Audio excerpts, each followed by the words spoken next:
રાજકોટમાં ધંધાકીય ભાગીદારીમાં કોઈ કારણસર વાંધો પડતા મહિલાએ તેના ભાગીદાર સામે ગંભીર આક્ષેપ સાથે ફરિયાદ નોંધાવી. શીતલ પાર્ક નજીક આવેલા ધ સ્પાયર 2 બિલ્ડિંગમાં આવેલી ઓફિસમાં ભાગીદારે માર માર્યો હોવાના સીસીટીવીના પુરાવા સાથે ફરિયાદ નોંધાવી. પીડિતાએ આક્ષેપ કર્યો કે તેના ભાગીદાર મૌલિક નાદપરાએ તેમના નામે લોન લીધી બાદમાં તેને પૈસાની માંગણી કરી તો તેની સાથે મારમારી કરવામાં આવી. પીડિતાના નામે 60 લાખ રૂપિયાની લોન લીધી હોવાનો આક્ષેપ થયો અને પેકેજિંગ પ્રોડક્ટ્સનો ધંધો શરૂ કર્યો.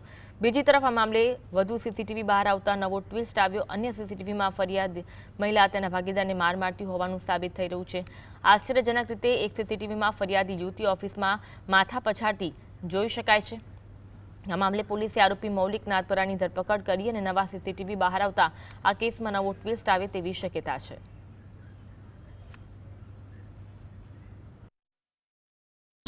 પાર્ટનરશિપમાં બિઝનેસ સ્ટાર્ટ કરેલો હતો અને ઘણા બધા પૈસા ઇન્વેસ્ટ કરેલા હતા અને એ પૈસાનો ઘણીવાર ખોટી જગ્યાએ ફી મિસયુઝ થયેલો હતો અને એનો હિસાબ માંગતા અમારી વચ્ચે રકઝક થયેલી હતી અને એમાં એનું અગ્રેશન વધતા બહુ ખરાબ રીતે કે જે કોઈ જાનવર સાથે બી આવું વ્યવહાર કે વર્તન કરતા વિચારે એટલી ખરાબ હદે મને મારેલો છે.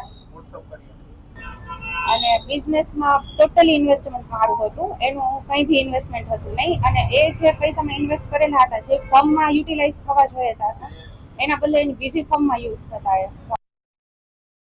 બીજા કોઈને કહ્યું તો જાનથી મારી નાખીશ આ પ્રકારની ધમકી આપેલી છે, જેથી આ મૌલિક નાનપરા વિરુદ્ધમાં યુનિવર્સિટી પોલીસ સ્ટેશનમાં ગુનો દાખલ કરવામાં આવેલો છે. આ જે બનાવ છે જૂન 2025નો છે, જેની ફરિયાદીએ તાજેતરમાં જ ફરિયાદ કરતા ગઈ તારીખ 9/12ના રોજ આનો ગુનો દાખલ કરી અને જે આરોપી છે મૌલિક નાનપરા એની અટકાયત કરવામાં આવેલી છે. આના જે સીસીટીવી ફૂટેજીસ છે એ ગુનાના કામે કબજે કરવામાં આવશે અને જો આ પ્રકારની બીજી કોઈ પણ હકીકત ધ્યાને આવશે તો સીસીટીવીના આધારે અને જે મૌલિકની કોઈ રજૂઆત હશે તો એને ધ્યાનમાં રાખીને કાર્યવાહી કરવામાં આવશે.